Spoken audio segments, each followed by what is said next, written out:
Hello guys. तो स्वागत है आप सबका हमारे इस प्यारे से और खूबसूरत चैनल पर।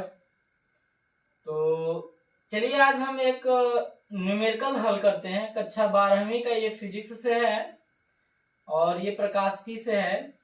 जैसा कि आप लोग प्रश्न देख पा रहे हैं कि यदि कोई वस्तु अवतल दर्पण के सम्मुख 20 सेमी दूरी पर स्थित है, जिसका प्रतिबिंब दर्पण से 60 सेमी दूरी पर बनता है, तो अवतल दर्पण की फोकस दूरी ज्ञात कीजिए। ये हमें ज्ञात करना है।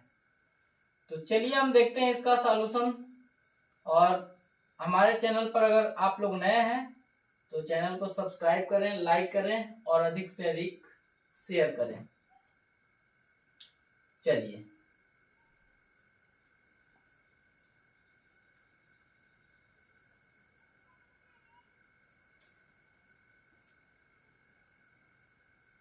इसका हम करते हैं, देते हैं आप लोगों को सॉल्यूशन।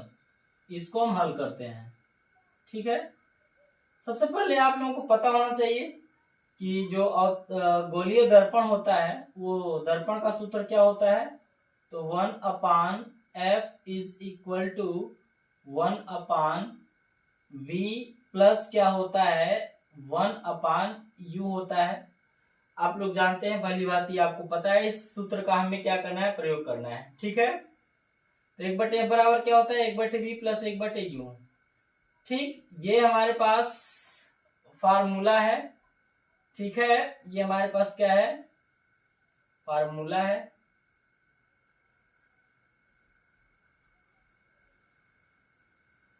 ठीक है ना। चलिए चलिए अब देखिए, जो जो दे रखा है हम रखते हैं, जो जो दिया है उसको हम निकालते हैं। सबसे यदि कोई वस्तु अवतल दर्पण के सम्मुख 20 सेमी दूरी पर स्थित है। भाई एक वस्तु रखी गई है जो कि अवतल दर्पण से, और ये मान लीजिए क्या है आपका, ये अवतल दर्पण है और अवतल दर्पण से इधर कितनी सेमी पर रखी हुई है, तो 20 सेमी की दूरी पर रखी हुई है। तो हम लिखेंगे कि u बराबर कितना है, u बराबर कितना दिया है -20 सेंटीमीटर। माइनस हम क्यों लेंगे, क्योंकि जब आप लोग साइन कन्वेंशन पढ़ेंगे, ठीक है ना, चिन्ह परिपाटी पढ़ेंगे, ठीक है, तो अवतल दर्पण में जो वस्तु की दूरी ली जाती है वो क्या ली जाती है, ऋणात्मक ली जाती है। u बराबर -20 दे रखा है और उसके बाद प्रतिबिंब दर्पण से 60 सेमी दूरी बनता है, यानी जो प्रतिबिंब बन रहा है वो 60 सेमी की दूरी पर बन रहा है। ये आपका सेंटीमीटर में दिया हुआ है, ये भी आपका सेंटीमीटर में भी दिया हुआ है। ठीक है, कोई दिक्कत। चलिए, तो प्रतिबिंब की जो दूरी है वो भी हम क्या लेंगे, माइनस में लेंगे। हमें निकालना क्या है बच्चों, तो हमें निकालना क्या है, फोकस दूरी ज्ञात करनी है। चलिए हम देखते हैं कि फोकस दूरी का वैल्यू कितना होगा। तो अब इसी वाले हम सूत्र से हल करेंगे।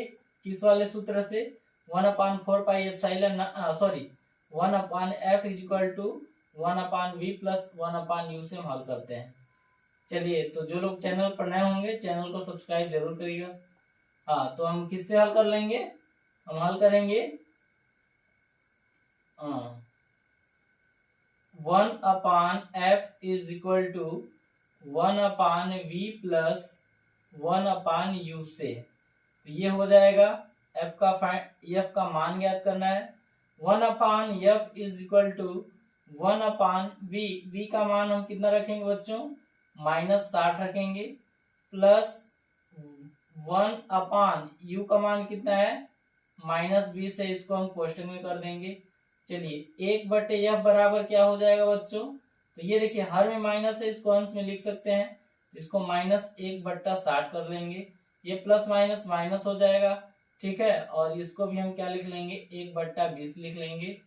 और आगे दोनों का हम एलसीएम लेंगे, 60-20 का एलसीएम कितना होगा बच्चों, 60 होगा। 60 से 60 कट जाएगा, यहाँ आएगा -1, और ये -20 का जब हम 60 में भाग करेंगे 3 बार जाएगा, 20 × 60, और 3 का 1 में हम गुणा कर देंगे, 3 1 का क्या हो जाएगा 3। तो इतना आप लोगों को समझ में आ रहा होगा। चलिए हम यहाँ पर देख लेते हैं। ठीक, तो 1/f इज इक्वल टू क्या लिखेंगे, तो -1 -3 कितना हो जाएगा, सेम चिन्ह है, -1 -3 कितना हो जाएगा बच्चों, -4। -4 बट्टा हम कितना लिख लेंगे 60। अब इन दोनों का हम पलटी मरवाते हैं, ठीक है। यानी F को हम ऊपर ले जाते हैं, तो F बराबर ये 60 भी ऊपर चला जाएगा, 60 बटा क्या लिख लेंगे -4, माइनस को ऊपर कर सकते हैं तो माइनस हो जाएगा 60 बटा 4, और इधर F है, सरलतम कर देंगे प्यारे बच्चों, तो हमारे पास क्या आ जाएगी 15 चुके कितना होता है 60, यानी -15 सेंटीमीटर आ जाएगा बच्चों। क्या आ जाएगा आपका फोकस दूरी आ जाएगा।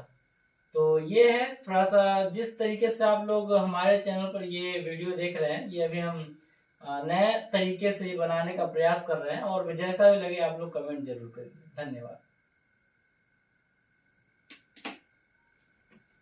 चांद तारे फूल सब ऊ चलता ऐसा नो सिस्टम बा।